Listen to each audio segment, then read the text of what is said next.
যদি তোমাদের হিংসার আগুনে জ্বলে পুড়ে হই ছাই, যদি তোমাদের আক্রোশ ঝরে চুরমার হয়ে যায়, যদি তোমাদের পথের কাটা মনে করো আমাদের, ষড়যন্ত্রের জাল বনে নাও প্রস্তুতি যুদ্ধের, যদি আমাদের ফাঁদে আটকাতে খোঁজো নানান উপায়, যদি আমাদের ফাঁদে আটকাতে খোঁজো নানান উপায়, সোজা পথে হেরে বাঁকা পথে নাও চাতুরীর আশ্রয়, যদি পৃথিবীর প্রতিটি কণাই করে তোলো কারাগার, যদি আমাদের সব রসদের বন্ধ করো দ্বার, যদি পৃথিবীর প্রতিটি কণাই করে তোলো কারাগার, যদি আমাদের সব রসদের বন্ধ করো দ্বার, যদি বুলেটের আঘাতে বসতি কেঁপে ওঠে থর থর, তবু স্লোগানে একটাই ধ্বনি তুলবো বারবার,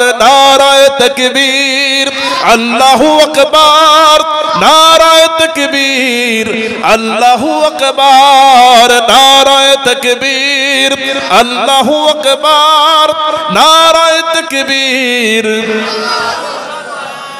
গুম হয়ে গেছে ভাই তবু পথ চেয়ে থাকি বসে, শহীদ আবরার হয়ে সে যদি ফিরে আসে, পিতা মাতা হারিয়ে অবুঝ শিশুকে দেখায়, বিচার করো গো প্রভু আমি নালিশ দিয়ে যাই, নরপিতা সীমারের দল জানো নাই খবর, আমরা তো সেই উত্তর সুরি বেলাল সুমায়ার, নরপিতা সীমারের দল জানো নাই খবর, আমরা তো সেই উত্তর সুরি বেলাল সুমায়ার, মুমিনের কাছে ঈমানের চেয়ে দামি নেই কিছু আর, শত আঘাতেও তাকবীর ধ্বনি তুলবো বারবার, নারায়ে তাকবীর আল্লাহু আকবার, নারায়ে তাকবীর আল্লাহু আকবার, নারায়ে তাকবীর আল্লাহু আকবার, নারায়ে তাকবীর। মেরেছ অনেক সয়েছি ব্যথা ঝরেছে রক্ত কত, তবু জিহাদের ডাক আসে যদি না শুকাতেই ক্ষত, ঘরে বসে কেউ রইব না গো ঠুনকো অজুহাতে, যাব রাজপথে জীবন বিলাতে আলী হামজার মতো, মেরেছ অনেক সয়েছি ব্যথা ঝরেছে রক্ত কত, তবু জিহাদের ডাক আসে যদি না শুকাতেই ক্ষত, ঘরে বসে কেউ রইব না ঠুনকো অজুহাতে, যাব রাজপথে জীবন বিলাতে আলী হামজার মতো, মুসলমানের প্রতিটি ঘরে জেগে আছে তিতুমির, প্রয়োজনে ফেরে পাশের কেল্লা গড়বে নবীন বীর, মুসলমানের প্রতিটি ঘরে জেগে আছে তিতুমির, প্রয়োজনে ফেরে পাশের কেল্লা গড়বে নবীন বীর, ভুলে যাব দলকে কোন মতের একজনই রাহবার, একটাই সেই স্লোগান হবে আল্লাহু আকবার, নারায়ে তাকবীর আল্লাহু আকবার, নারায়ে তাকবীর আল্লাহু আকবার, নারায়ে তাকবীর আল্লাহু আকবার, নারায়ে তাকবীর আল্লাহু আকবার, নারায়ে তাকবীর নারায়ে তাকবীর। আল কোরআনের আলো, আল হাদিসের আলো, আমার নেতা তোমার নেতা, লিল্লাহ তাকবীর। তাকবীরের আওয়াজ মুসলমানদের কলিজা থেকে কি কেউ কেড়ে নিতে পারবে? এই আওয়াজ যতক্ষণ মজবুত ভাবে আমরা ধারণ করব, ততক্ষণ পর্যন্ত ইহুদি খ্রিস্টান আমাদের কোনো ক্ষতি করতে পারবে না। আমার বন্ধুগণ, সেই ঈমানের কথাই আল্লাহ রাব্বুল আলামিন আগে বলছেন, সেই ঈমানটা আগে আনো, এবং ঈমানটা অবশ্যই মজবুত হতে হবে, যে ঈমানের ভিতরে সব সময় থাকবে কার ভয়? সবাই বলেন কার ভয়? মজবুত ঈমান তাকেই বলে যে ঈমানের ভিতরে আল্লাহ রাব্বুল আলামিনের ভয় ছাড়া পৃথিবীর আর অন্য কোনো ভয় থাকে না। সুবহানাল্লাহ। যাদের হৃদয়ে আছে আল্লাহর ভয় তারা কভু পথ ভুলে যায় না। আল্লাহর প্রেম ছাড়া এই দুনিয়ায় কারো কাছে কোনো কিছু চায় না। রাতের আধারে যারা সিজদাতে রয় দু চোখের অশ্রুতে নদী যেন বয়। ছলনার হাত ছানি যতই আসুক পিছনে ফিরেও তাকায় না। যাদের হৃদয়ে আছে আল্লাহর ভয় তারা কভু পথ ভুলে যায় না। মারহাবা আমার ভাইরা। তাহলে সেই ইমানদার আল্লাহকে ছাড়া দুনিয়ার কোন শক্তিকে ভয় পায় না এবং তার ভিতরে সব সময় এই কথাটা চালু থাকে, জারি থাকে যে রব্বুল আলামিন তুমি আমাকে শহীদি মরণ দিও। সুবহানাল্লাহ বলে। যার ঈমানটা মজবুত আর শুধুমাত্র আল্লাহর ভয় তার ভিতরে থাকে সে সব সময় শহীদি মরণ কামনা করে। আর একটা হাদিস শোনাই, নবীজি বলেছেন যে কোনো মুসলমান কোন মুমিন যদি তার মনের ভিতরে শাহাদাতের তামান্না না থাকে, শহীদ হওয়ার আকাঙ্ক্ষা যদি তার ভিতরে না থাকে, এই অবস্থায় যদি মারা যায় তাহলে সে যেন মুনাফিক হয়ে মারা গেল। নাউজুবিল্লাহ। তার মানে প্রত্যেকটা মুমিন অবশ্যই তার মনের ভিতরে এই কামনা বাসনা থাকতে হবে আমার মওতটা যেন হয় শহীদি মওত।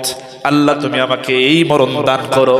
যদি আমার আপনার মনের ভিতরে শহীদ হওয়ার ইচ্ছা না থাকে তাহলে মুনাফিক হয়ে মারা যেতে হবে। আমরা কি কেউ মুনাফিক হয়ে মরতে চাই? চাই না। অতএব শহীদি মরণ চাই। কেন আমরা দুনিয়ার ভিন্ন কোন শক্তিকে কেন ভয় পাবো? আমার বন্ধুগণ একটু খেয়াল করুন, কানটা লাগান। এখানে আমরা যারা আছি সবাই চোখ ভালো আছে, হাত ভালো আছে, চোখ কান নাক অঙ্গ প্রত্যঙ্গ সবকিছু ঠিকঠাক আছে নাকি? এখানে অন্ধ কেউ আছেন নাকি? অন্ধ কেউ আছে এখানে? অন্ধ নাই। এখন খেয়াল করুন, একজন অন্ধ সাহাবীর ঘটনা বলবো, ঈমানটা কেমন মজবুত। সাহাবীর নাম হলো আব্দুল্লাহ ইবনে উম্মে মাকতুম রাদিয়াল্লাহু তাআলা। অন্ধ সাহাবী। তিনি হলেন আম্মা জান আয়েশা সিদ্দিকা রাদিয়াল্লাহু তাআলা আনহার মামাতো ভাই। খুব খেয়াল করে শুনেন, এই আম্মা জান আয়েশা সিদ্দিকা রাদিয়াল্লাহু তাআলা আনহার মামাতো ভাই অন্ধ সাহাবী আব্দুল্লাহ ইবনে উম্মে মাকতুম রাদিয়াল্লাহু তাআলা আনহু। যদিও তিনি অন্ধ কিন্তু তার মন বলে তিনি জিহাদে যাবেন, যুদ্ধের ময়দানে যাবেন, লড়াই করবেন। এজন্য আমার নবীজির কাছে এসে বলছেন, ইয়া রাসূলুল্লাহ আমাকে অনুমতি দেন, আমি একটু যুদ্ধের ময়দানে যেতে চাই। নবীজি বলেন, সাহাবীরে তুমি তো চোখে দেখতে পাও না, তুমি তো অন্ধ, কেমন করে তুমি যুদ্ধের ময়দানে যাবে? কেমন করে লড়াই করবে? কেমন করে তরবারি ধারণ করবে? কেমন করে কাফের বেঈমানদের আঘাত তুমি ফিরিয়ে দেবে? ওরে আব্দুল্লাহ ইবনে উম্মে মাকতুম, তোমার যুদ্ধে যাওয়া লাগবে না, বাড়িতেই থাকো, তোমার জন্য মাপ আছে। তোমার যুদ্ধে না গেলেও কোনো অসুবিধা নাই, তুমি বাড়িতে থাকো। এবার সাহাবী বলেন, ইয়া রাসূলুল্লাহ আমার তো মনের ইচ্ছা আকাঙ্ক্ষা হলো আমি যুদ্ধের ময়দানে গিয়ে লড়াই করতে চাই, জিহাদ করতে চাই। আপনার অনেক সাহাবীরা তো যায়, অনেক সাহাবী জিহাদের ময়দানে লড়াই করে, অনেকে শাহাদাত বরণ করে। আমারও ইচ্ছা আমি একটু যুদ্ধের ময়দানে গিয়ে লড়াই করব, শহীদ হতে চাই। নবীজি বলেন, ও সাহাবী এমন করে বলো না, আমি রাসূল জেনে শুনে তোমাকে কাফের বেঈমানদের সামনে ছেড়ে দিতে পারি না, তুমি থাকো, তোমার যাওয়া লাগবে না। এবার অনুমতি তিনি পেলেন না, বাড়িতে ফিরে গেলেন হযরত আব্দুল্লাহ ইবনে উম্মে মাকতুম রাদিয়াল্লাহু তাআলা। আবার যখন কোন যুদ্ধের সময় আসে আবার তিনি নবীজির কাছে এসে বলেন, ইয়া রাসূলুল্লাহ জানতে পারলাম জিহাদের ডাক এসেছে, যুদ্ধের ময়দানে অনেক সাহাবীরা রওনা করেছে জিহাদের ময়দানে যুদ্ধ করার জন্য। এবার একটু আমাকে একটু সুযোগ করে দেন, অনুমতি দিয়ে দেন, আমি যেতে চাই। নবীজি বলেন, ও সাহাবী এমন করে বলো না অনুমতি দিতে পারবো না। জিহাদের ময়দানে লড়াই করার জন্য অবশ্যই চোখে দেখার শক্তি থাকতে হবে, যেহেতু তুমি দেখতে পাও না, আমি তোমাকে অনুমতি দিতে পারি না, বাড়িতে ফিরে যাও। এবারও তিনি অনুমতি পেলেন না, বাড়িতে ফিরে গেলেন। সাহাবী আব্দুল্লাহ ইবনে উম্মে মাকতুম অন্ধ সাহাবী বাড়িতে ফিরে গেলেন, অনুমতি পেলেন না। এইভাবে করে আমার নবীজির সময় তিনি কোনো যুদ্ধে অনুমতি পেলেন না। এবার নবীজির ইন্তেকাল হয়ে গেল, নবীজি বিদায় গ্রহণ করলেন। খেলাফতের দায়িত্বে হযরত আবু বকর রাদিয়াল্লাহু তাআলা আনহু বসলেন, খলিফা হলেন মুসলমানদের। এবার যখন কোন যুদ্ধের সময় আসলো, এবার ওই অন্ধ সাহাবী আবার চলে আসলেন, এসে সালাম দিয়ে বলছেন, খলিফাতুল মুসলিমিন আমিরুল মুমিনিন হযরত আবু বকর, মেহেরবানি করে যুদ্ধের ময়দানে আমাকে যাওয়ার জন্য পারমিশন দিয়ে দেন, আমি একটু যুদ্ধের ময়দানে যেতে চাই, লড়াই করতে চাই। এবার হযরত আবু বকর রাদিয়াল্লাহু তাআলা আনহু বলেন, ও সাহাবী, আমি তোমাকে অনুমতি দিতে পারবো না, কারণ তুমি তো চোখে দেখতে পাও না, তুমি অন্ধ মানুষ, কিভাবে লড়াই করবে? যুদ্ধের ময়দানে লড়াই করার জন্য তো দেখার শক্তি দরকার, আমি জেনে শুনে তোমাকে বিপদের মধ্যে ঠেলে দিতে পারি না। এমন করে যখন বলছেন, অন্ধ সাহাবী তিনি শুধু শুনতেছেন, কিন্তু রাগ হওয়ার তো সাধ্য নাই, কারণ নেতা যা বলবে, আমির যা বলবে তাই মেনে নেওয়ার মধ্যে কল্যাণ আছে। এই জন্য পাল্টা কোনো কথা বললেন না, বাড়িতে ফিরে গেলেন। তার অনুমতি হলো না। আবার কোন যুদ্ধের সময় যখন আসে, আবার তিনি অনুমতি চান, অনুমতি পান না। এইভাবে করে হযরত আবু বকর রাদিয়াল্লাহু তাআলা আনহুর শাসনামল কেটে গেল প্রায় 2টা বছর। হযরতে আবু বকর রাদিয়াল্লাহু তাআলা আনহু খলিফা হয়ে থাকলেন, তার সময় কোনো যুদ্ধে তিনি পারমিশন পেলেন না। এবার দ্বিতীয় খলিফা হযরতে ওমর ফারুক রাদিয়াল্লাহু তাআলা আনহু, তিনি খেলাফতের দায়িত্বে তিনি বসলেন। এবার খলিফা হলো হযরত ওমর। বলেন তো সবাই, হযরতে ওমর নরম সাহাবী নাকি গরম সাহাবী? সবাই বলে। বর্তমান পৃথিবীর যে অবস্থা, বর্তমান গোটা পৃথিবীতে মুসলমানদের যে করুণ দশা, এই অশান্ত এই অবস্থার পরিবর্তন ঘটানোর জন্য বর্তমান পৃথিবীতে একটা ওমরের বড় প্রয়োজন। কথা বলা ঠিক না? কারণ আমরা তো রাসূল চাইতে পারবো না, নবীজিকে তো আর চাইতে পারবো না, নতুন কোন নবী আসবে না, কারণ নবুয়তের দরজা বন্ধ করে দেওয়া হয়েছে। কিন্তু হযরত ওমরের মতো একজন নেতা তো আমরা চাইতেই পারি আল্লাহর কাছে, ঠিক কিনা বলে? প্রভু তুমি বলেছ রাসূল দেবে না, বলনি দেবে না ওমর, বলনি দেবে না হামজা তারিক, খালিদ বিজয় সমর। প্রভু তুমি বলেছ রাসূল দেবে না, বলনি দেবে না ওমর, বলনি দেবে না হামজা তারিক, খালিদ বিজয় সমর। প্রভু তুমি বলেছ রাসূল দেবে না। মারহাবা বলে আমার বন্ধুগণ, এবার খেয়াল করেন, সেই ওমর, খাত্তাবের ছেলে ওমর, খলিফাতুল মুসলিমিন। এবার যখন কোন যুদ্ধের সময় আসে, হযরতে আব্দুল্লাহ ইবনে উম্মে মাকতুম অন্ধ সাহাবী দৌড়ে আসলেন, সালাম দিয়ে বলছেন, ইয়া আমিরুল মুমিনিন খলিফাতুল মুসলিমিন হযরতে ওমর, শুনতে পারলাম জিহাদের ময়দানে যুদ্ধের ডাক এসেছে, রাসূলের অনেক সাহাবীরা মুজাহিদরা রওনা করেছে যুদ্ধের ময়দানে, আমিও তো যুদ্ধের ময়দানে যেতে চাই, আমাকে একটু অনুমতি দিয়ে দেন। হযরত ওমর ফারুক রাদিয়াল্লাহু তাআলা আনহু বলেন, ও রাসূলের সাহাবী, অন্ধ সাহাবী, জিহাদের ময়দানে, যুদ্ধের ময়দানে যাওয়ার জন্য অনুমতি চাইও না, তোমাকে অনুমতি দেওয়া যাবে না, কারণ তুমি দেখতে পাও না। এইভাবে বোঝাচ্ছেন হযরতে ওমর, কিন্তু বারবার তিনি অনুমতি চান, অনুমতি পান না। একটা পর্যায়ে কোনো এক যুদ্ধে তিনি এসে চোখের পানি ছেড়ে দিয়ে কাঁদতেছেন আর বলতেছেন, আমিরুল মুমিনিন, আমার সারা জীবনের শখ, সারা জীবনের ইচ্ছা মনে হয় আর পূরণ হবে না। আমিরুল মুমিনিন সারাটা জীবন আমি স্বপ্ন দেখেছি আমি যুদ্ধের ময়দানে যাব, লড়াই করব, শহীদ হব, আমি শাহাদাতের মর্যাদার যেন আমার নসিব হয়, এই স্বপ্নটা আমি দেখি। কিন্তু আমি তো কোনো যুদ্ধের অনুমতি পাই না, পারমিশন পাই না। আমি সারা জীবন যে স্বপ্নটা লালন করে আসতেছি সেই স্বপ্ন বুঝি আমার জীবনে আর পূরণ হবে না। দেখেন তো একটু মেহেরবানি করে অনুমতি দেওয়া যায় কিনা যুদ্ধে যাওয়ার জন্য। এবার এই সাহাবীর চোখের পানি দেখে তার অন্তরের কথাগুলো কি অনুধাবন করতে পারলেন। এবার হযরত ওমর ফারুক রাদিয়াল্লাহু তাআলা আনহু বলছেন, শোনো সাহাবী, বুঝলাম তোমার চোখের পানি বলে দিচ্ছি, তোমার ঈমান বলে দিচ্ছে তুমি যুদ্ধের ময়দানে যাওয়ার জন্য সম্পূর্ণ প্রস্তুত। কিন্তু তুমি বলো কিভাবে তুমি তরবারি ধারণ করে কাফেরদের সাথে যুদ্ধ করবে? কাফেররা যদি তোমার দিয়ে আঘাত করে কেমন করে তুমি সেই আঘাতগুলো ফিরিয়ে দেবে?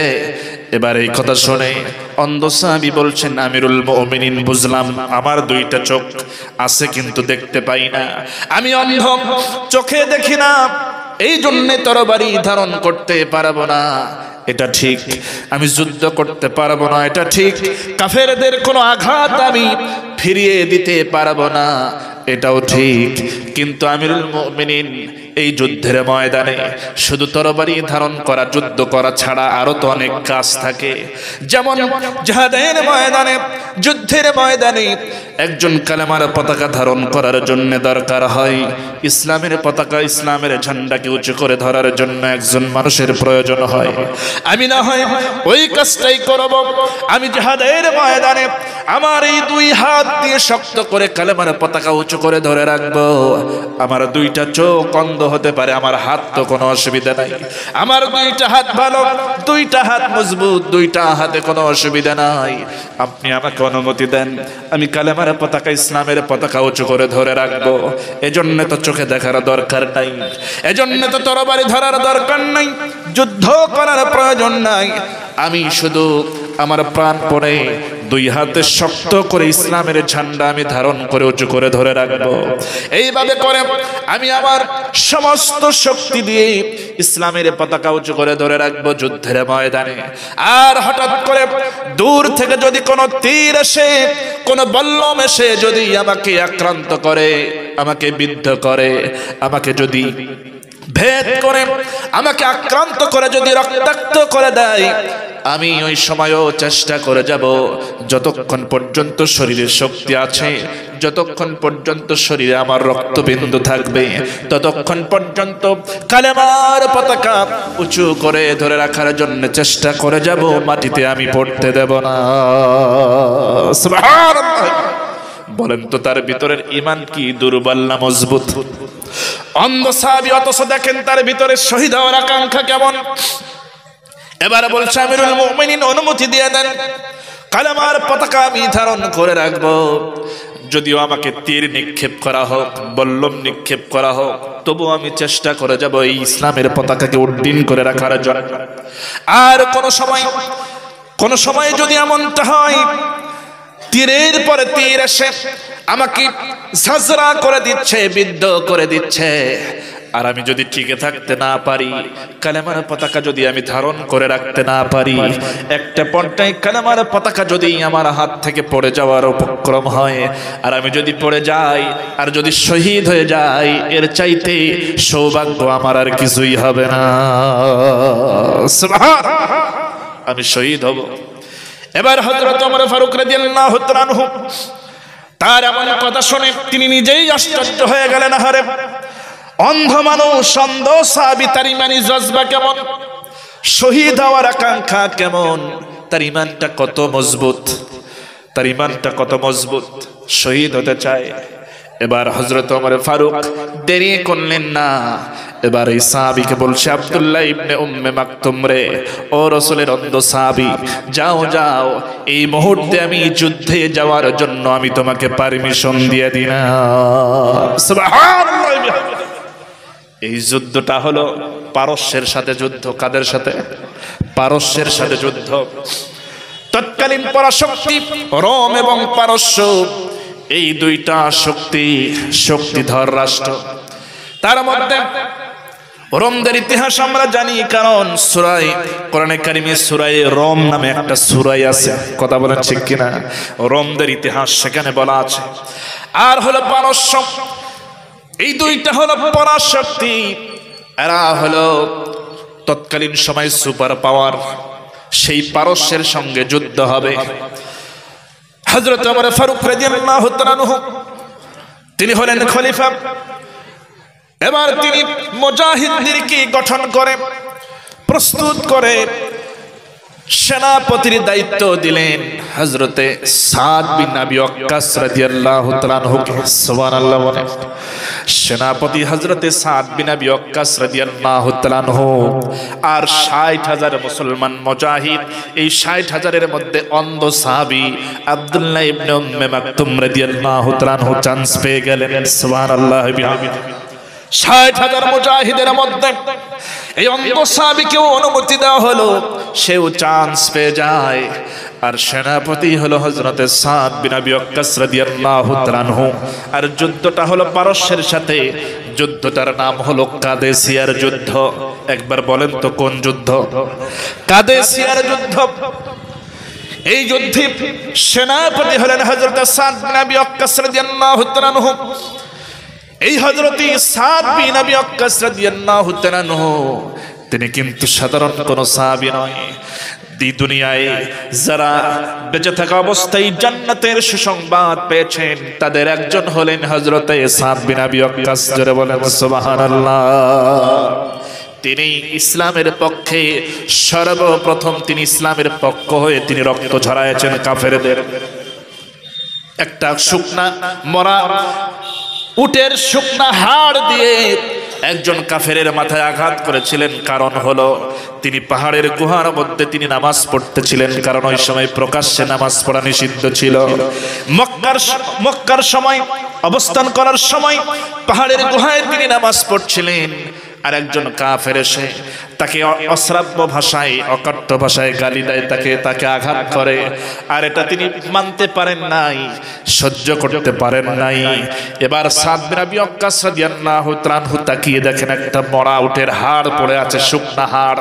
সেটা হাতের মধ্যে নিলেন, আল্লাহু আকবার বলে ওই নির্যাতনকারী ওই কাফেরের মাথায় এমন জোরে আঘাত করলেন যে আঘাতের কারণে তার মাথা ফেটে রক্ত বের হয়ে যায়। এটাই হলো সর্বপ্রথম তার পক্ষ থেকে, ইসলামের পক্ষ থেকে প্রথম রক্ত ঝরানো।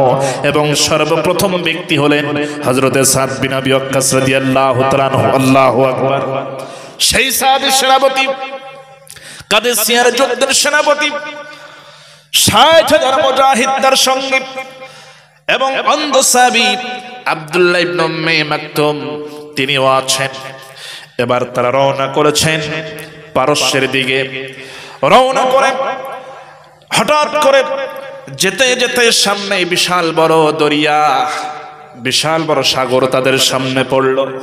এবার দরিয়া পার হতে হবে, কিন্তু পার হওয়ার জন্য কোনো জাহাজ অথবা কোনো নৌকা সেখানে ছিল না। হযরত সাদ বিন আবি ওয়াক্কাস রাদিয়াল্লাহু তাআলা আনহু একটা উঁচু জায়গায় দাঁড়িয়ে ৬০,০০০ মুজাহিদদের দিকে লক্ষ্য করে তিনি একটা বক্তব্য দিলেন।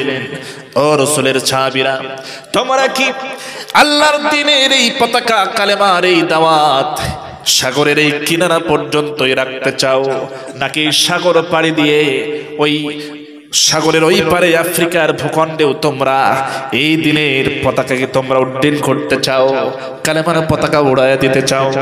এবার সাহাবীরা বলছেন, ও সেনাপতি সাদ বিন আবি ওয়াক্কাস, কি বলছেন? সামান্য দরিয়ার ওপারে কেন, এই জমিনে যত জায়গা আছে, আল্লাহর এই জমিনে যত জায়গা আছে, যত ভূখণ্ড আছে, আমাদের মন চাই প্রত্যেকটা ইঞ্চি ইঞ্চি জায়গায় আল্লাহর দ্বীনের এই কালেমার পতাকা উড়ে যাক। সুবহানাল্লাহ।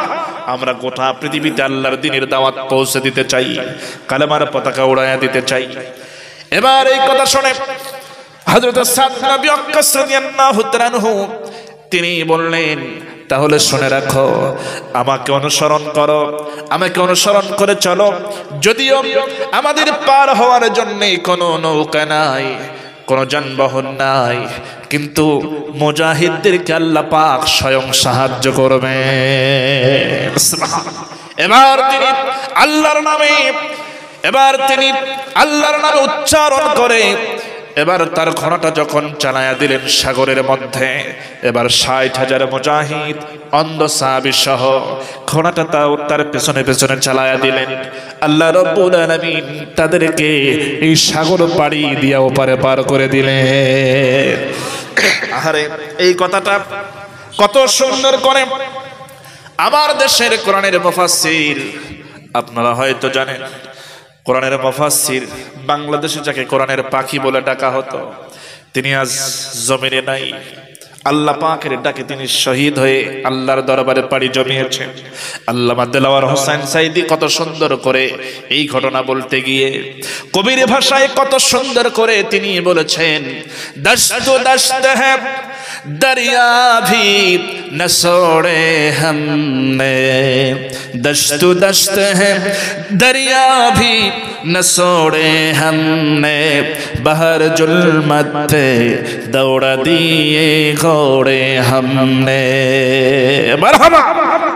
এইভাবে করে মুসলমানেরা দরিয়ার সমস্ত ঢেউকে উপেক্ষা করে, সমস্ত তরঙ্গমালাকে উর্মিমালাকে উপেক্ষা করে তারা ঘোড়াটা দাবড়ায়া ঘোড়াটা চালায়া দিয়েছে। আর আল্লাহ রাব্বুল আলামিন মুজাহিদদের এই ঘোড়াকে সমস্ত ঢেউকে পাড়ি দিয়া উপেক্ষা করে মুজাহিদদেরকে ওই নদীর ওপারে পার করে দিয়েছে। সুবহানাল্লাহ। আমার ভাইয়েরা, যুদ্ধের ময়দানে যদি মজবুত ঈমান নিয়ে যদি নামতে পারে মুসলমান, সাহায্য করবেন কে? জোরে বলেন, সাহায্য করবেন কে? বদরে মুসলমানদেরকে সাহায্য করেছেন কে? ওহদে সাহায্য করেছেন কে? ইসলামের প্রথম যুদ্ধ এই বদর সম্পর্কে দুটি কথা বলে যায়। যেহেতু আল্লাহ পাক আগে ঈমানের কথা বলেছেন, ভালো করে ঈমান আনো, মজবুত ঈমানের কথা যেহেতু আল্লাহ পাক বলেছেন, ঈমানের কথা আল্লাহ পাক আর অনেক জায়গায় বলেছেন, কেন আমরা ঈমানটা ভালো করে আনবো না, কেন আমরা মজবুত করব না আমাদের ঈমান? আল্লাহ পাক বলছেন, হাল আদুল্লুকুম আলা তিজারাতিন তুনজিকুম মিন আযাবিন আলীম তুমিনুনা বিল্লাহি ওয়া রাসূলিহি ওয়া তুজাহিদুনা ফি সাবিলিল্লাহি বিআমওয়ালিকুম ওয়া আনফুসিকুম যালিকুম খায়রুল লাকুম ইন কুনতুম তা'লামুন। আল্লাহ রাব্বুল আলামিন বলেন, ঈমানদারেরা, আমি কি তোমাদের এমন একটা ব্যবসার কথা বলবো না? কে বলছেন বলেন তো? আল্লাহ বলছেন, ঈমানদারেরা, আমি কি তোমাদের এমন একটা ব্যবসার কথা বলে দেব যেই ব্যবসা করলে পরে তোমরা কঠিন জাহান্নামের আগুন থেকে তোমরা মুক্তি পেয়ে যাবে। সুবহানাল্লাহ বলে। কত সুন্দর করে আল্লাহ বলছেন, আমি কি তোমাদের এমন একটা ব্যবসার কথা বলবো যেই ব্যবসা করলে পরে তোমরা কঠিন জাহান্নামের আগুন থেকে তোমরা নাজাত পেয়ে যাবে, মুক্তি পেয়ে যাবে। আর সেই ব্যবসাটা হলো তুমিনুনা বিল্লাহ, প্রথমে ঈমান আনতে হবে হলো আল্লাহর উপরে, তার উপরে। এখানে ঈমান আনার কথা আল্লাহ বললেন। তাহলে খেয়াল করুন, এরকম আরো অনেক জায়গা আল্লাহ পাক ঈমানটাকে আনতে বলেছেন এবং সেটা ভালো করে আনতে বলেছেন। অনেক জায়গায় বলেছেন আমানু বলে, আবার আমিনু বলেছেন। এই ঈমানদারেরা ভালো করে ঈমান আনো। তাহলে সেই ধরনের মজবুত ঈমান যদি কায়েম হয়ে যায়, আর যদি ময়দানে ঝাঁপিয়ে পড়ে মুসলমান, যদি সংখ্যায় তারা কম হয়, অস্ত্র যদি তাদের কম থাকে, যদি মজবুত ঈমান নিয়ে ময়দানে তারা যদি নামতে পারে, বিজয় দেওয়ার মালিক কে বলুন? আল্লাহ পাক বিজয় দিয়েছেন। কারণ বদরে মুসলমানদের সংখ্যা ছিল কত জানা আছে নাকি আপনাদের? 313। প্রথমে তো 311 জন ছিল, প্রথমে বাছাই করেছেন 311।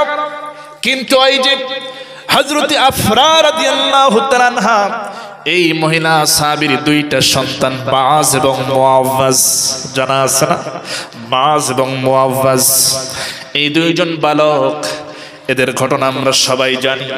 এরা যখন মাকে বলছে, মা শুনতে পেরেছি রাসূল জিহাদের জন্য সৈন্য বাছাই করছেন, ও মা অনুমতি দাও আমরাও যুদ্ধে যেতে চাই। এবার মা তো জানে নবীজি তাদেরকে নেবে না, কারণ বাছাই করা মুজাহিদদেরকে রাসূল তৈরি করেছেন, ছোট্ট বালকদের নেওয়ার প্রশ্নই আসে না। সন্তানেরা বলে তুমি শুধু একটু অনুমতি দাও, তারপরে বাকিটা আমরা বুঝে নেব। মা যদিও তিনি জানেন অনুমতি তারা পাবে না, তারপরেও অনুমতি দিয়ে দিলেন, যাও, রাসূল যদি অনুমতি দেয় আমার করার কি আছে, আমি ইসলামের জন্য তোমাদেরকে উৎসর্গ করে দিলাম, কোরবান করে দিলাম। সুবহানাল্লাহ, কেমন মা তিনি। এবার হযরত আফরার দুই ছেলে নবীজির কাছে গিয়ে অনুমতি চান। অনুমতি চাইছে, বলেন ইয়া রাসূলুল্লাহ আমরাও জিহাদে যেতে চাই, একটু অনুমতি দিয়ে দেন। নবীজি বলেন না না, তোমরা ছোট মানুষ, অনুমতি হবে না। এবার দুইজন বলে ইয়া রাসূলুল্লাহ আমরা ছোট হতে পারি, কিন্তু আমরা জানতে পেরেছি এই বদরে যারা আসতেছে এর মধ্যে একজন হলো আবু জেহেল, যে কিনা সবচাইতে বেশি কষ্ট দিয়েছে আপনাকে। আমরা শুনতে পেরেছি সে আবু জেহেল এই যুদ্ধে আসতেছে, আমরা তাই নিয়ত করেছি, দুই ভাই সিদ্ধান্ত নিয়েছি আবু জেহেলকে আমরা টার্গেট করব, তাকে দুনিয়া থেকে বিদায় করব। এই নিয়তে আমরা এসেছি। ইয়া রাসূলুল্লাহ আপনাকে যে বেশি কষ্ট দিয়েছে, আপনার প্রতি যে জুলুম করেছে, ওই আবু জেহেলকে আমরা শায়েস্তা করতে চাই, একটু অনুমতি দিয়ে দেন। নবীজি অনুমতি না দিয়ে তাদের মনের অবস্থাটা বুঝতে চাইলেন। এরপরে কি ঘটনা ঘটলো আমাদের সকলের জানা। দুই ভাইকে কুস্তি লাগানো হলো। এবার দেখা গেল বড় ভাই শক্তি বেশি, স্বাভাবিকভাবেই ছোট ভাইকে তার বুকের নিচে ফেলায় উপরে সে বসে পড়ল। এবার নবীজি বুঝতে পারলেন বড় ভাই তো জিতে গেছে। হঠাৎ করে নিচ থেকে ছোট ভাই বড় ভাইয়ের কানটা ধরে মুখের কাছে নিয়ে বলছে, ভাইজান তুমি আমার বয়সে বড়, শক্তির দিক থেকেও তুমি বড়, তুমি তো জিতবে মারামারি করে কুস্তি করে, এটা তো স্বাভাবিক, কিন্তু তুমি যদি দয়া করে একটু আমাকে একটু সুযোগ করে দাও, ইচ্ছে করে যদি তুমি একটু পরাজিত হয়ে যাও, আমার বুকের নিচে যদি তুমি পড়ে যাও, আমি তোমার বুকের উপরে উঠে বসবো, যাতে করে এমনটা বোঝা যায় যে আমি তোমাকে পরাজিত করেছি শক্তি দিয়ে। একটু কৌশল করে, একটু অভিনয় করেও যদি এমনটা করো, আমার বিশ্বাস রাসূল আমাকে অনুমতি দিতে পারে। এবার তাদের এই ঘটনাগুলো আমার নবীজি সচক্ষে দেখছেন, বুঝতে পারছেন তাদের মধ্যে কি ঘটনা ঘটে যাচ্ছে। এবার হঠাৎ করে বড় ভাই ইচ্ছে করে এবার তার নিচে পড়ে যায়। নবীজি বুঝতে পারলেন, আর দেরি করলেন না, বললেন ও মাজ মুআওয়িজ তোমাদের দুই ভাইকে আমি যুদ্ধে যাওয়ার জন্য পারমিশন দিয়ে দিলাম। তাহলে 311 আর এই 2 কত হলো? 313 জন, তাও সামান্য। আর কাফেরেরা 1000-এর বেশি। এই 1000-এর মধ্যে আবার আমার নবীজির আপন চাচাও আছে আবু জেহেলের সাথে। আমার নবীজির আপন চাচা আব্বাস, কি নাম বলেন? আব্বাস। তিনি কি পাড়াতো চাচা নাকি আপন চাচা? একেবারে রক্তের। এই আব্বাস ইবনে আব্বাস তখন তো ইসলাম কবুল করে নাই, তিনিও আছেন। এমনকি সে ঘোষণা দিয়েছে আবু জেহেলকে এবং কুরাইশ নেতাদের বলেছে, এই 1000 সৈন্যদের 10 দিনের যত খরচ, খাবার থেকে শুরু করে যত খরচ, আমি আব্বাস সব খরচ গ্রহণ করলাম। নাউজুবিল্লাহ বলেন। চিন্তা করেন, রাসূলের চাচা, রাসূলের আপন চাচা আব্বাস কাফেরদের সৈন্যদের খরচ বহন করে এবং যুদ্ধে সে শামিল হয়েছে, এবং আমার নবীজির মেয়ের জামাইও আছে এর মধ্যে। এবার তারা আসতেছে, আমার নবীজি সাহাবীদের ডেকে বলছেন, শোনো সাহাবীরা, এই যুদ্ধে বদরে যারা আসতেছে সবাই কিন্তু আপনজন, সবাই কিন্তু নিজেদের রক্তের সম্পর্কের, কারো ভাই, কারো মামা, কারো ফুপা, কারো পিতা, এরকম আত্মীয় স্বজন, সবাই রক্তের সম্পর্কের আত্মীয় স্বজন আসতেছে যুদ্ধ করার জন্য। শুনে রাখো, সবার আগে হলো ঈমান। সবার আগে কি আবার বলে? সবার আগে কিন্তু ঈমান। পিতা আগে নয়, ভাই আগে নয়, মামা আগে নয়, সন্তান আগে নয়, আত্মীয় আগে নয়, কোন বন্ধুর সম্পর্ক আগে নয়, আগে হলো ঈমান।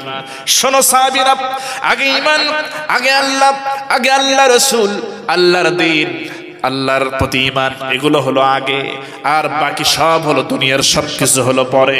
সুতরাং যেহেতু তারা আপনজন, সবার আত্মীয় স্বজন আসতেছে এই বদরে আমাদেরকে দুনিয়া থেকে বিদায় করার জন্য, ইসলামকে দুনিয়া থেকে মুছে ফেলে দেওয়ার জন্য। সুতরাং শুনে রাখো সাহাবীরা, আমরা সংখ্যায় কম, শুধু তাই নয় আমাদের অস্ত্র শস্ত্রও তেমন নাই, সামান্য কয়েকটা ভাঙা তরবারি, এরপরে কয়েকটা লোহার হেলমেট, আর মাত্র কয়েকটা উট আর ঘোড়া, তেমন তো কিছু আমাদের নাই। সুতরাং শুনে রাখো সাহাবীরা, যাদের ঢাল আছে, তরবারি আছে, তোমরা ধারণ করে নাও, যাদের লোহার হেলমেট আছে তোমরা হেলমেট পরে নাও, আর যাদের লোহার হেলমেট নাই মাথা ঢাকার জন্য, তারা চেহারা খোলা রেখে যুদ্ধের ময়দানে হাজির হবে না। কারণ তোমার আত্মীয় স্বজন, তোমার সম্পর্কের, রক্তের সম্পর্কের লোক যখন দেখবে পরিচিত মানুষ, তখন তো আর যুদ্ধ করতে মন নাও চাইতে পারে, শয়তান ওয়াসওয়াসা দিতে পারে, আপনজন হওয়ার কারণে তার সাথে যুদ্ধে নাও জড়াতে পারো। এখানে তোমার ঈমান তোমাকে দুর্বল করে দিতে পারে, এমনকি তুমি ক্ষতিগ্রস্ত হয়ে যেতে পারো, ইসলাম ক্ষতিগ্রস্ত হয়ে যেতে পারে। এজন্য চেহারা খোলা রাখা যাবে না। যদিও লোহার হেলমেট নাই, তথাপিও চেহারা ঢেকে রাখতে হবে।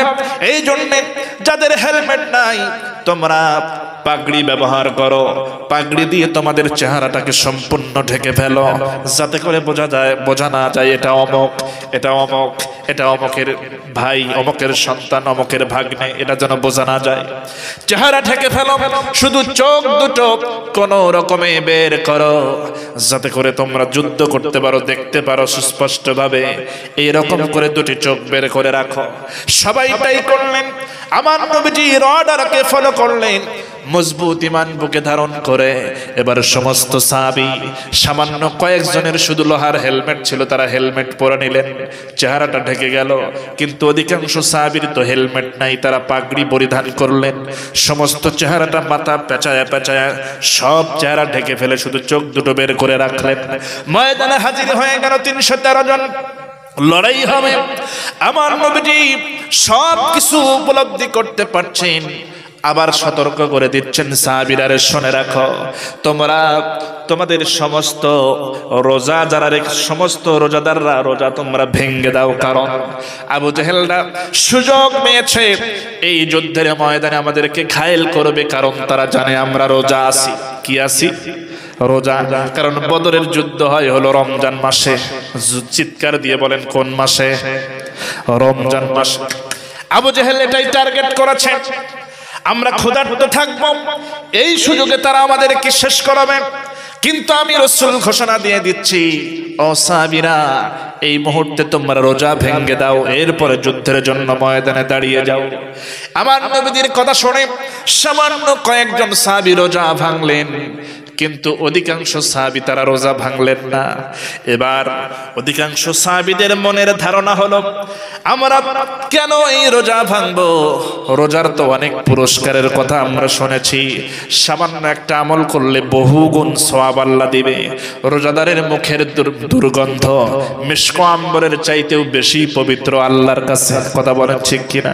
শুধু তাই নয়, রোজাদারের সেহরির সময় বরকত, ইফতারের সময় পুরস্কার আছে রোজাদারের জন্য। শুধু তাই নয়, রোজাদারদের জন্য রায়্যান নামক দরজা দিয়ে জান্নাতে যাওয়ার সুযোগ আছে।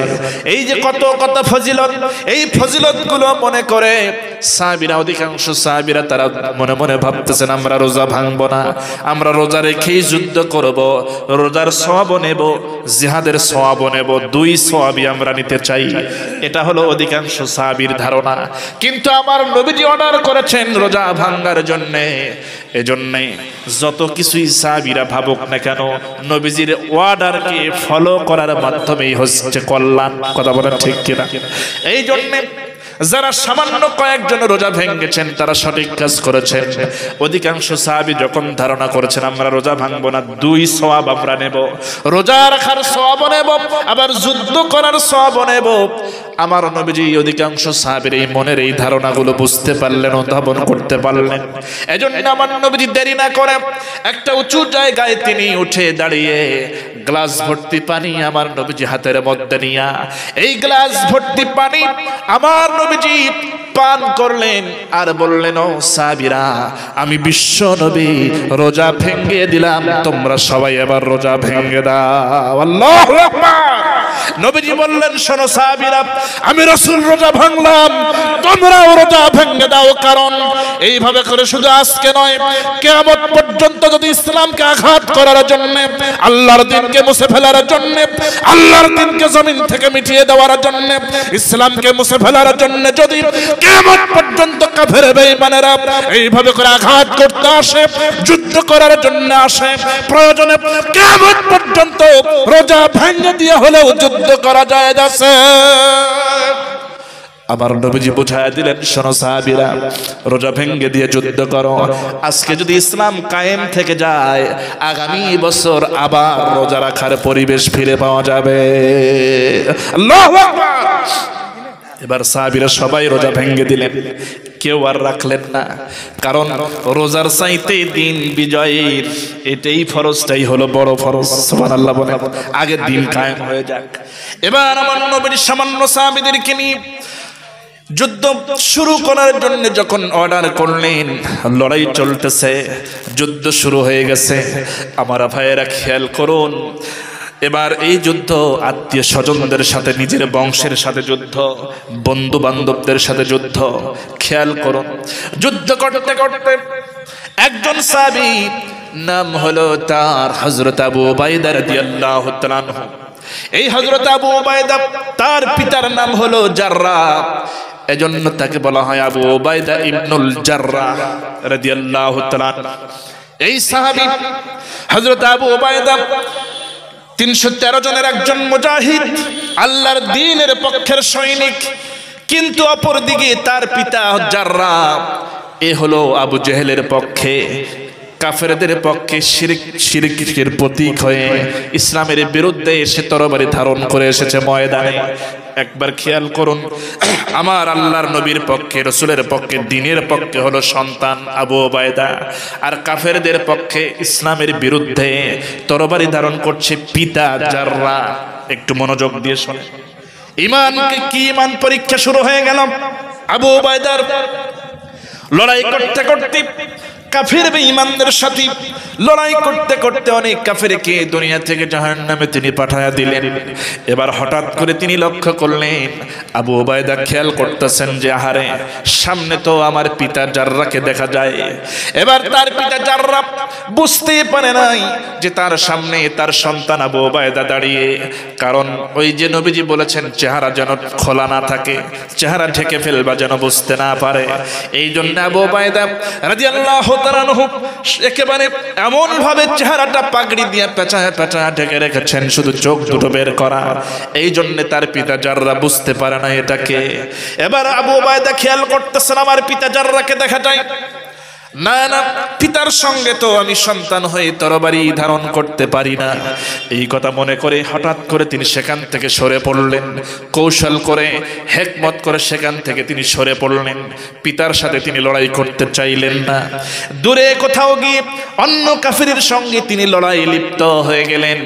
হঠাৎ করে তার মনের মধ্যে জাগ্রত হলো, তার ঈমান তাকে প্রশ্ন করছে, আবু উবাইদারে, এটা যুদ্ধের ময়দান, এটা জিহাদের ময়দান, তুমি আবু উবাইদা ইসলামের পক্ষে, আল্লাহর দ্বীনের পক্ষে, রাসূলের সৈনিক হয়ে এই ময়দানে দাঁড়িয়ে গেছো, তুমি ইসলামের পক্ষে তরবারি ধারণ করেছো রে আবু উবাইদা। তোমার বিপক্ষে যে এসেছে তোমার পিতা হলে কি হবে? সে তো ইসলামের বিরুদ্ধের শক্তি হয়ে এসেছে, আবু জেহেলের পক্ষ নিয়ে এসেছে, ইসলামকে দুনিয়া থেকে নিশ্চিহ্ন করে দেওয়ার জন্য সে এসেছে এই যুদ্ধে। তোমার এই অনীহার কারণে তোমার এই অবহেলার কারণে, তোমার ইমানের দুর্বলতার কারণে যদি নবীজি আক্রান্ত হয়ে যান, ইসলাম যদি ক্ষতিগ্রস্ত হয়ে যায়, আবু উবাইদা রে, কিয়ামতের ময়দানে আল্লাহ রাব্বুল আলামিন তোমাকে আসামি বানাতে পারে। এই কথা মনে করে তার মনের ভিতরে প্রশ্নগুলো জাগ্রত হচ্ছে, আর তিনি ভাবতেছেন না আমার তো ভুল হয়ে যাচ্ছে। পিতা মনে করে তো তার সঙ্গে লড়াই বন্ধ করা চলবে না। এবার এরকম চিন্তা করতে করতে হঠাৎ করে আবার দেখলেন তার পিতা ঘুরতে ঘুরতে তার সামনে পড়ে গেছে। এবার হযরত আবু উবাইদা রাদিয়াল্লাহু তাআলা আনহু খেয়াল করলেন আমার পিতা যারা আমার সামনে তরবারি নিয়ে দাঁড়ানো। এবারও তিনি ভাবলেন না না, সন্তান হয়ে আমি পিতার উপরে কেমন করে তরবারি চালাই। এইবার তিনি কৌশল করে সেখান থেকে সরে গেলেন, সেখান থেকে তিনি সটকে পড়লেন। তার পিতার সাথে তিনি লড়াই করতে চাইলেন না। এবার আবার তার মনের মধ্যে প্রশ্ন জাগ্রত হচ্ছে, আবু উবাইদা রে, ইসলাম যদি ক্ষতিগ্রস্ত হয়ে যায় তোমার এই আচরণের কারণে, কেন তুমি পিতা মনে করে তুমি ছেড়ে দাও? এটা যুদ্ধের ময়দান, হক এবং বাতিলের এখান যুদ্ধ হচ্ছে। তোমার অবহেলার কারণে ইসলাম ক্ষতিগ্রস্ত হতে পারে, তুমি বেঈমান হয়ে মরতে পারো রে আবু উবাইদা। সিদ্ধান্ত নেওয়ার দায়িত্ব এখন তোমার। তুমি কি করবা? তুমি বেঈমান হতে চাও নাকি মজবুত ঈমান নিয়ে দাঁড়িয়ে যেতে চাও আল্লাহর দ্বীনের পক্ষে? এবার হযরত আবু উবাইদা সিদ্ধান্ত চূড়ান্ত করলেন, আল্লাহর দ্বীন আগে, আল্লাহ রাসূল আগে, আল্লাহর ইসলাম আগে। ঈমান তাহলে তো পূর্ণ না হবে না যদি এগুলোকে প্রাধান্য না দেই। কারণ রাসূল বলেছেন, লা ইউমিনু আহাদুকুম হাত্তা কুনা হাব্বা ইলাইহি মিন ওয়ালিদিহি ওয়া ওয়ালাদিহি ওয়ান নাসি আজমাইন। হযরত আনাস থেকে বর্ণিত হাদিস, নবীজি বলেছেন ওই ব্যক্তি ততক্ষণ পর্যন্ত প্রকৃত মুমিন হতেই পারবে না। খুব খেয়াল করেন কি বচনভঙ্গি, কোন ভাষায় নবীজি বলছেন। ওই ব্যক্তি ততক্ষণ পর্যন্ত প্রকৃত মুমিন হতেই পারবে না যতক্ষণ পর্যন্ত সে তার স্ত্রী, সন্তান, ধন সম্পদ, এমনকি পিতামাতা, আত্মীয় স্বজন, এমনকি জায়গা জমি, সয় সম্পদ, এমনকি নিজের জীবনের চাইতে রাসূলকে, আল্লাহকে, আল্লাহর দ্বীনকে বেশি ভালোবাসতে না পারবে, মহব্বত করতে না পারবে, ততক্ষণ পর্যন্ত ওই ব্যক্তি প্রকৃত মুমিন হতে পারবে না। এবার আবু উবাইদার মনের মধ্যে শুধু এই কথা জাগ্রত হচ্ছে, তাহলে পিতা মনে করে যদি আমি ছেড়ে দেই ময়দানে, আমি তো বেঈমান হয়ে যাব। আল্লাহ তো আগে, রাসূল তো আগে, আল্লাহর দ্বীন আগে, এরপরে বাকি সব। এবার চূড়ান্ত করলেন সিদ্ধান্ত, না এবার আমার পিতা হলে কি হবে যদি আমার সামনে পড়ে যায়, মোকাবেলা হবে তরবারি দিয়ে। পিতা বলে আমি তাকে ছেড়ে দেব না। ইসলামের পক্ষে যে তরবারি ধারণ করেছি এটা হকের পক্ষে চলবে, এর সামনে যেই পড়ুক না কেন তাকে খাতির করা চলবে না। এই মনে করে লড়াই করতেছেন অন্যান্য কাফেরদের সাথে যুদ্ধ করতে করতে একটা পর্যায়ে হঠাৎ করে লক্ষ্য করলেন তার সামনে তার পিতা আবার পড়ে গেল।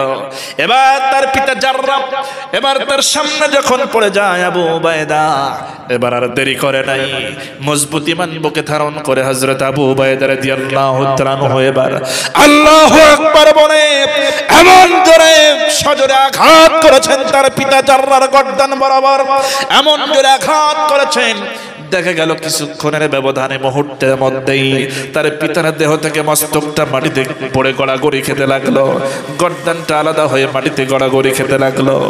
আবু উবাইদা এবার চিৎকার করে তার তরবারিটা এইভাবে করে ছুঁড়ে ফেলে দিয়ে এক দৌড় মারলেন।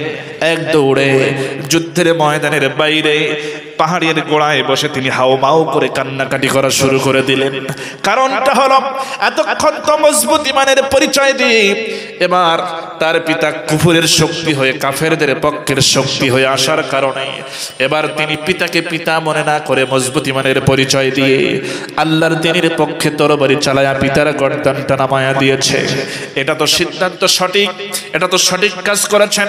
কিন্তু কান্নার কারণ হলো, ডুকরে ডুকরে কান্নার কারণটা হলো সে তো সন্তান, যাকে হত্যা করেছে সে তো পিতা। যত কিছুই হয়ে যাক না কেন, কাফের হোক বেঈমান হোক, সন্তান এবং পিতার মধ্যে মহব্বত আছে না নাই? সবাই বলেন আছে না নাই? এই মহব্বতের কারণে, ভালোবাসার কারণে তিনি হাওমাও করে কাঁদতেছেন, হারে আমি আবু উবাইদা আমার এই হাতে আমার পিতাকে আমি দুনিয়া থেকে বিদায় করে দিয়েছি, আমি সন্তান হয়ে হয়ে আমার জন্মদাতা পিতাকে দুনিয়া থেকে বিদায় করে দিয়েছি।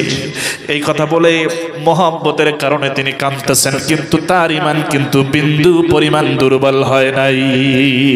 সুবহানাল্লাহ, বিন্দু পরিমাণ ঈমান দুর্বল হয় নাই। মহব্বতের কারণে তিনি এইভাবে কান্নাকাটি করছেন।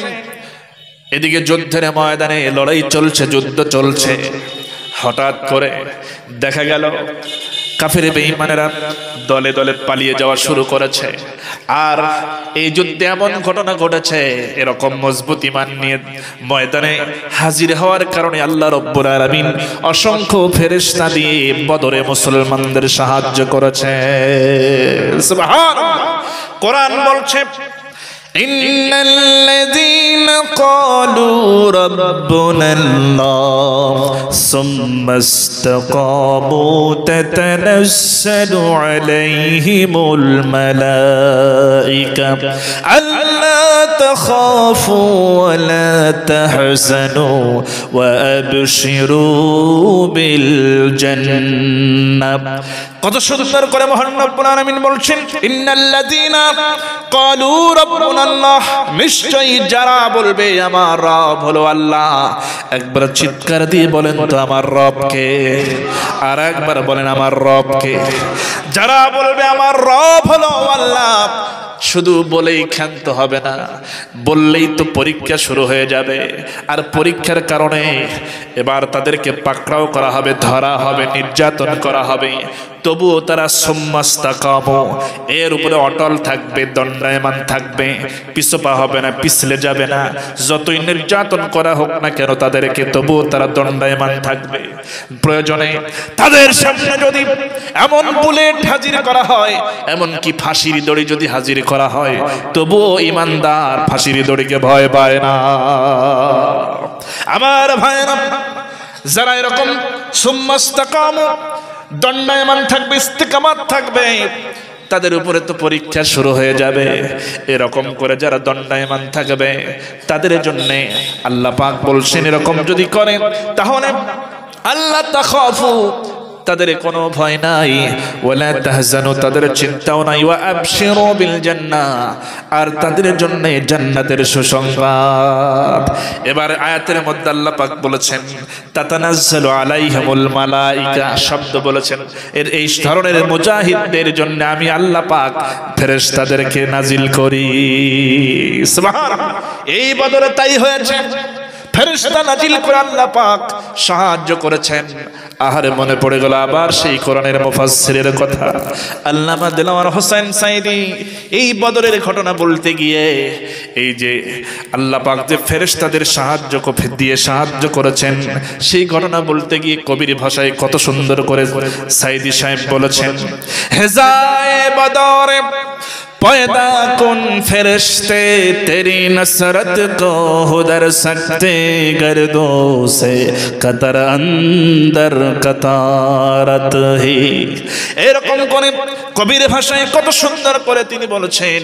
তার মানে হলো বদরে আল্লাহ রাব্বুল আলামিন মুসলমান মুজাহিদ দলের জন্য কাতারে কাতারে ফেরেশতা নাজিল করে সাহায্য করেছেন। অল্প সংখ্যক মুজাহিদদেরকেও হাজার সৈন্যদের বিরুদ্ধে আল্লাহ পাক বিজয় দান করেছেন। সুবহানাল্লাহ। এবার লড়াই শুরু, লড়াই চলেছে। অনেকে হতাহত হয়েছেন, মুসলমানেরাও কিছু শাহাদাত বরণ করেছেন, কাফের বেঈমানেরাও নিহত হয়েছে অনেকে, কেউ পালিয়ে গেছে অনেকে। এবার দেখেন যুদ্ধ যখন চলতেছে, এই মাজ আর মুআওয়াজ কিন্তু আবু জেহেলকে শায়েস্তা করেছে, একেবারে ধরাশায়ী করেছে। ওগুলো আমাদের জানা, আমি বলবো না। এরপরে এই যুদ্ধের ময়দানে মুজাহিদদের ভিতরে সাহাবী ছিলেন হযরতে বেলাল রাদিয়াল্লাহু তাআলা, সুবহানাল্লাহ বলেন, যার উপরে সর্বশ্রেষ্ঠ সর্বনিকৃষ্ট অত্যাচার করা হয়েছে সেই হযরতে বেলাল এই যুদ্ধে কালো সাহাবী হযরতে বেলাল। চেহারা কালো হলে কি হবে? ঈমান কি তার দুর্বল নাকি? দুর্বল না মজবুত? চেহারা যত কালোই হোক, এই বেলাল আযান না দিলে ভোর হয় না। সুবহানাল্লাহ। তার চেহারার না, আল্লাহ পাক তার অন্তরটা দেখেছেন। সেই হযরতে বেলাল দূর থেকে দেখল ওই তো আমার মনি উমাইয়াকে দেখা যায় যে আমাকে নির্যাতন করেছে, আমাকে বুকের উপরে পাথর চাপা দিয়ে মরুভূমির উপরে চিৎ করে শোয়া, বুকের উপরে পাথর চাপা দিয়ে রেখেছে। ফুটন্ত উত্তপ্ত ওই মরুর বালু একেবারে ফুটন্ত পানির মতো আমার শরীরের মধ্যে ঢুকে পড়েছে, ঝলসে গেছে চামড়াগুলো, তবু তারা নির্যাতন বন্ধ করে নাই। এই দৃশ্য, এই নির্যাতনের খবর সমস্ত সাহাবীদের ভিতরে জানা হয়ে গেছে। এবার ওই বেলাল লক্ষ্য করে দেখতেছেন আমার মনি উমাইয়াকে বদরে দেখা যায়। এবার সে চিন্তা করতেছে আমার এই নির্যাতনের কথা শুনে রাসূলের অনেক সাহাবীরা তারা তো এই উমাইয়ার উপরে এতই ক্ষিপ্ত হয়েছে যে তারা প্রতিশোধ নেওয়ার জন্য সব সময় সদা প্রস্তুত। যে বেলালকে যে হত্যা করার চিন্তা করেছে, নির্যাতন করেছে ঈমান আনার কারণে, ওই উমাইয়াকে কাছে পেলে ছেড়ে দেব না। এই সমস্ত সাহাবীরাও তো ময়দানে আছে, দেখি তো উমাইয়াকে একটা শায়েস্তা করা যায় কিনা। এবার হযরতে বেলাল চিৎকার দিয়ে বলতেছে, কে আছো? ও রাসূলের সাহাবীরা, তোমরা কে কোথায় আছো? দেখো আমাকে যে নির্যাতন করেছে সেই উমাইয়াকে আমি দেখতে পাচ্ছি, তোমরা পারলে তাকে ধরো। কে আছো মুজাহিদেরা, কারা আছো? আমাকে যে নির্যাতন করেছে আর আমার নির্যাতনের খবর শুনে তোমরা যারা সহ্য করতে পারো না, সাহাবীরা, ও রাসূলের সাহাবীরা, ও বদরের মুজাহিদরা, ওই যে উমাইয়াকে দেখতে পাওয়া যায়, তাড়াতাড়ি তাকে ধরো। এবার উমাইয়া দূর থেকে বুঝতে পেরেছে বেলাল তার দিকে আঙ্গুলি নির্দেশ করে ইশারা দিয়ে বোঝায়া দিচ্ছে, মনে হয় কাউকে দেখায়া দিচ্ছে। এবার উমাইয়া একদিকে তো কাফের বেঈমানেরা পালাতে শুরু করেছে, এবার উমাইয়াও ভেবেছে হায় হায় সর্বনাশ, বেলাল যেহেতু আমাকে দেখায়া দিচ্ছে তার মানে আমার নির্ঘাত মৃত্যু হয়ে যাবে, আমার দিকে আক্রমণ শুরু হয়ে যাবে, বাঁচার কোনো উপায় থাকবে না। এবার উমাইয়া মনে মনে ভাবতেছে কিভাবে এখান থেকে বাঁচা যায়, রক্ষা পাওয়া যায়। এবার উমাইয়া চতুর্দিকে তাকাচ্ছে কোন দিক দিয়ে সে পালিয়ে যাবে। এবার পালানোর কোনো রাস্তা না পেয়ে হঠাৎ করে লক্ষ্য করে দেখে তার সামনে কিছু দূরেই একজন সাহাবী দাঁড়ানো, নাম হলো তার হযরতে আব্দুর রহমান ইবনে আউফ রাদিয়াল্লাহু তাআলা আনহু। লম্বা চওড়া সুন্দর চেহারার সাহাবী হযরত আব্দুর রহমান ইবনে আউফ। এবার উমাইয়া দেখতে পেয়ে আর দেরি করে নাই, সঙ্গে সঙ্গে দৌড় মেরে আব্দুর রহমান ইবনে আউফের কাছে চলে যায়, গিয়ে বলে, আব্দুর রহমান কোথায় ছিলে এতক্ষণ? আমাকে তাড়াতাড়ি বাঁচাও, তুমি তো আমার ঘনিষ্ঠ মানুষ, একসঙ্গে কত ব্যবসা করেছি, এক এলাকার মানুষ আমরা, তাড়াতাড়ি আমাকে বাঁচাও। ওই তো দেখো বেলালের কারণে, বেলাল দেখায়া দিয়েছে, আর নবীর সাহাবীরা, নবীর অনুসারীরা আমার দিকে তেড়ে আসতেছে, অনেকে আসতেছে তরবারি উঁচু করে নিয়ে, আমাকে মনে হয় হত্যা করে ফেলবে, তাড়াতাড়ি আমাকে বাঁচাও, তুমি আমার আপনজন, এই মুহূর্তে তুমি ছাড়া আমাকে বাঁচানোর আর কেউ নাই। এবার হযরত আব্দুর রহমান ইবনে আউফ রাদিয়াল্লাহু তাআলা আনহু টেনশনে পড়ে গেলেন, চিন্তায় পড়ে গেলেন, কারণ যতই যুদ্ধের ময়দান হোক, যতই জিহাদের ময়দান হোক, একজন মুসলমানের কাছে যদি একজন শত্রুও যদি আশ্রয় চায়, তাহলে মুসলমানের কাজ হলো তাকে আশ্রয় দেওয়া। সুবহানাল্লাহ। যদি তার জীবনের চূড়ান্ত দুশমনও যদি হয়, যদি তার কাছে আশ্রয় চায়, মুসলমান হিসেবে দায়িত্ব হলো তাকে সেখানে আশ্রয় দেওয়া, নিরাপত্তা দেওয়া। এবার হযরত আব্দুর রহমান ইবনে আউফ রাদিয়াল্লাহু তাআলা আনহু তিনি ভাবতেছেন, আরে এটা তো যুদ্ধের ময়দান, কিভাবে আমি তাকে বাঁচাবো? তবুও চেষ্টা করে যেতে হবে, যেহেতু আব্দুর রহমান ইবনে আউফ যেহেতু ভাবতেছেন যে উমাইয়া আসলেই তো আমার ঘনিষ্ঠ মানুষ, কিন্তু সে তো বেঈমান কাফের, এটা যুদ্ধের ময়দান। যদিও ইসলাম বলে যুদ্ধের ময়দানে হক এবং বাতিল দুটো পৃথক থাকবে, আলাদাই থাকবে, যুদ্ধের ময়দানে কোনো আপোষ চলবে না, কিন্তু যেহেতু সে নিজের থেকে আমার কাছে আশ্রয় চেয়েছে, এখন আমার দায়িত্ব হলো তাকে বাঁচানোর চেষ্টা করা। আমি চেষ্টা করে যাব, বাঁচাতে পারবো কিনা আমি আব্দুর রহমান ইবনে আউফ আমি জানি না। এবার বলতেছে, শোনো উমাইয়া, তুমি আমার কাছে আশ্রয় চেয়েছো, অবশ্যই আমি চেষ্টা করে যাব, তবে শোনো রে উমাইয়া, আমি গ্যারান্টি দিতে পারলাম না আমি তোমাকে বাঁচাতে পারবো কিনা, এই নিশ্চয়তা আমি দিতে পারবো না, কারণ রাসূলের সাহাবীরা তরবারি উঁচু করে তোমার দিকেই আসতেছে, তবে আমি চেষ্টা করব তোমাকে রক্ষা করার জন্য, আমার চেষ্টার কোনো ত্রুটি হবে না। এবার আব্দুর রহমান ইবনে আউফের কথা শুনে উমাইয়া বলতেছে, হ্যাঁ তুমি চেষ্টা করলেই হবে, তুমি একটু চেষ্টাটা করো, আমাকে বাঁচাও, তাড়াতাড়ি করো। এবার হঠাৎ করে ওই সাহাবীরা তরবারি উঁচু করে নিয়ে একেবারে কাছাকাছি যখন চলে এসেছেন, এবার হযরতে আব্দুর রহমান ইবনে আউফ চিৎকার দিয়ে বলতেছেন, ও রাসূলের সাহাবীরা, তোমরা একটু দাঁড়াও, তোমরা একটু থামো, আর অগ্রসর হয়ো না।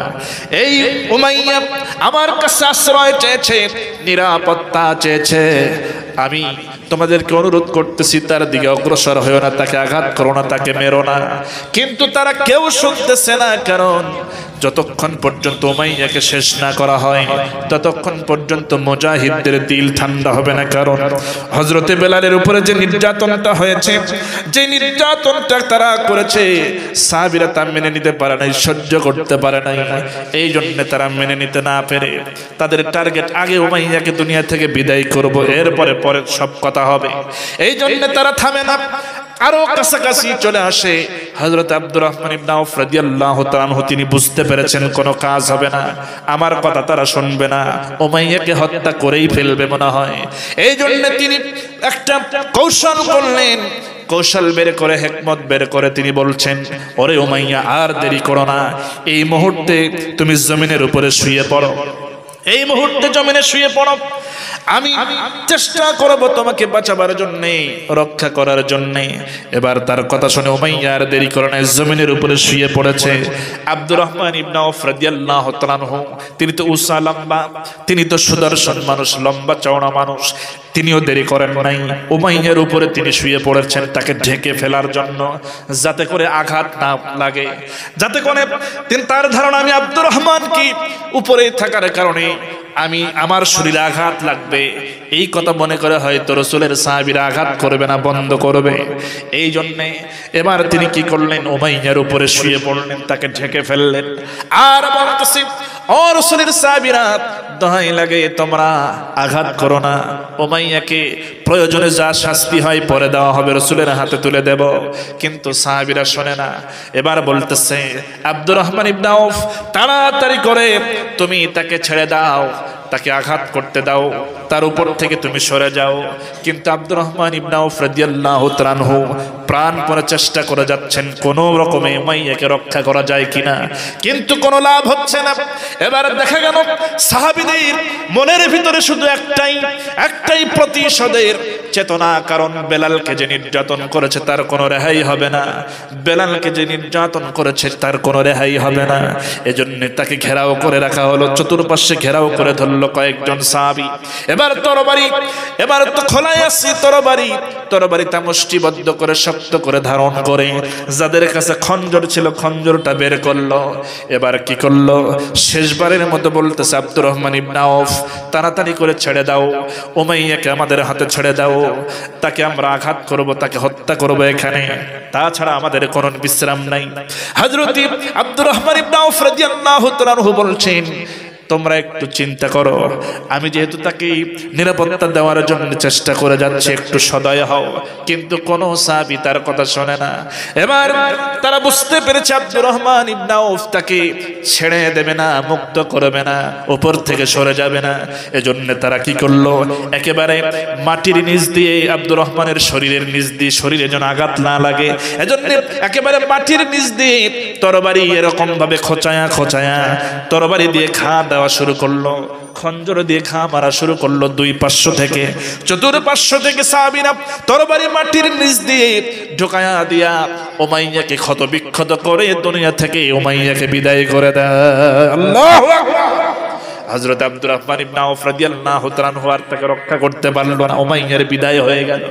হযরত বেলালের কাছে এসে বলা হলো, ও ভাই বেলাল, তোমার সাথে তো আমাদের রক্তের কোনো সম্পর্ক নাই, তুমি যতই কালো হও, যতই আফ্রিকার মানুষ হও না কেন, তোমার সাথে সম্পর্ক হলো আমাদের ঈমানের সম্পর্ক, যেই সম্পর্কের চাইতে বড় কোনো সম্পর্ক পৃথিবীতে আর হতে পারে না।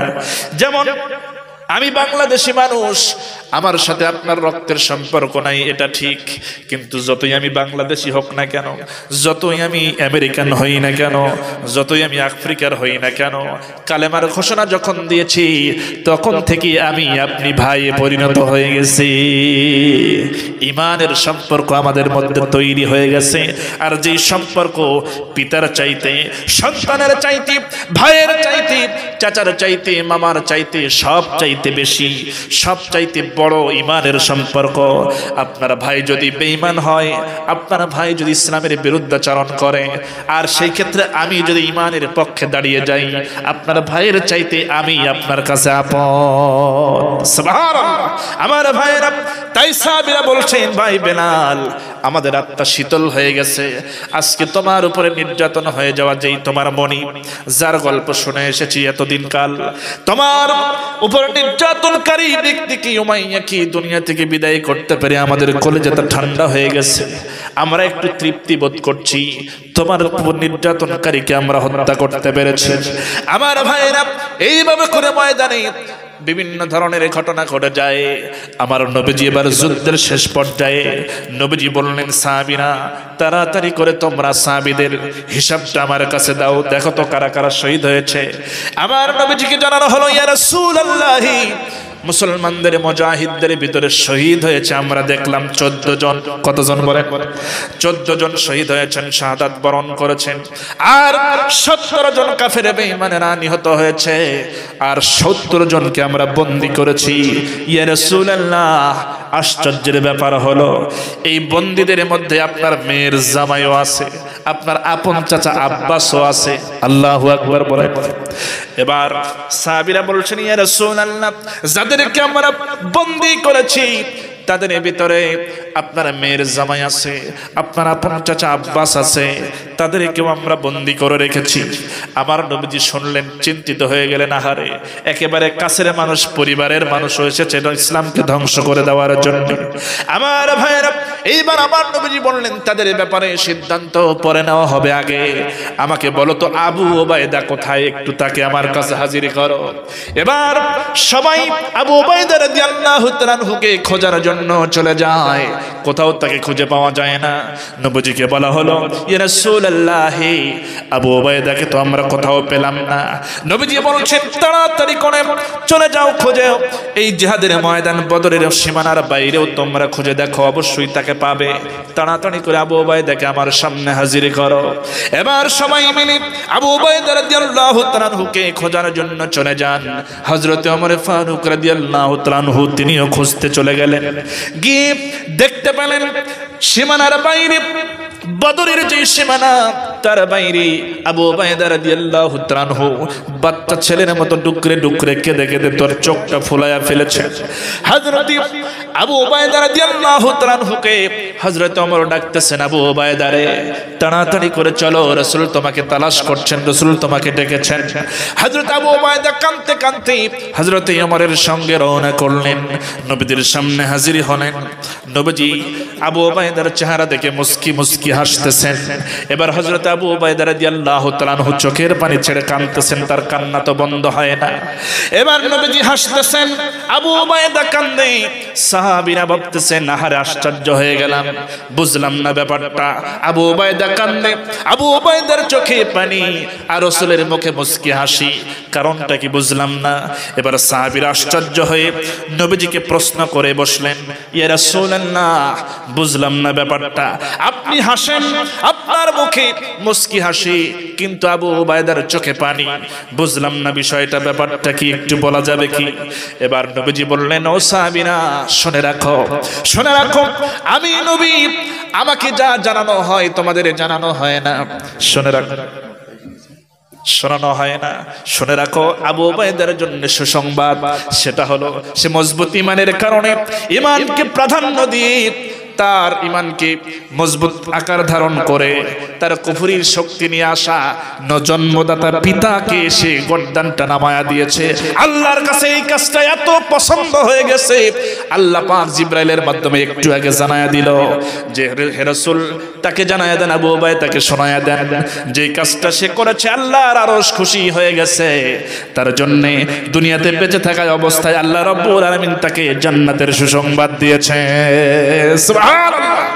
10 জন সাহাবী দুনিয়াতে জান্নাতের সুসংবাদ পেয়েছেন, তার মধ্যে আরেকজন হলেন হযরত আবু ওবায়দা ইবনুল জাররাহ রাদিয়াল্লাহু তাআলা আনহু। তার ঈমান দুর্বল না মজবুত?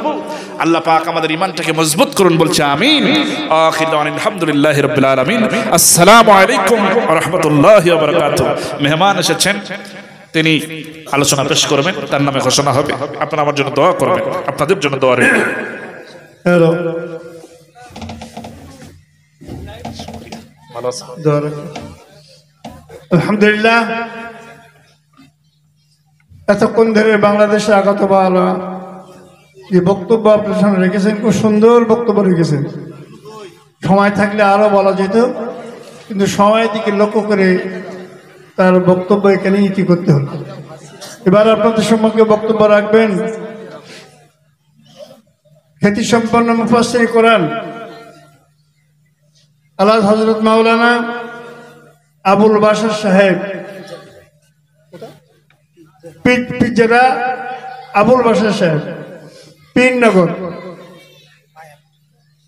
পীরনগর মায়াপুর, দাদা হুজুর কিবলা রহমতুল্লাহ আলাইহির তার নাতি, হ্যাঁ